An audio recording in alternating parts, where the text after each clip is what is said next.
people use the term gay before they even understand what it means, and they're just associating it with something that they don't even understand. I think it has such a knock-on effect for anybody dealing with anything to do with their sexuality. When you were young and I presume you were hearing those kind of words bandied about as well.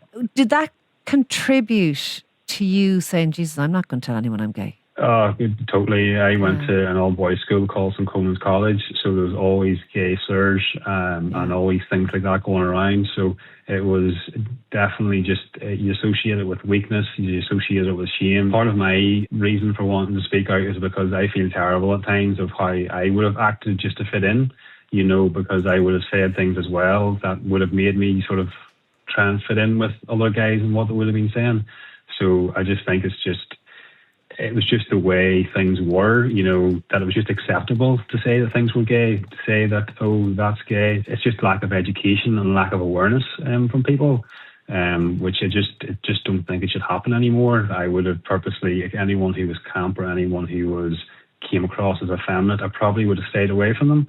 And I feel ashamed that that's what I would have done. Whereas now I think they're the bravest people around, because they have obviously dealt with themselves and they're happy to be themselves.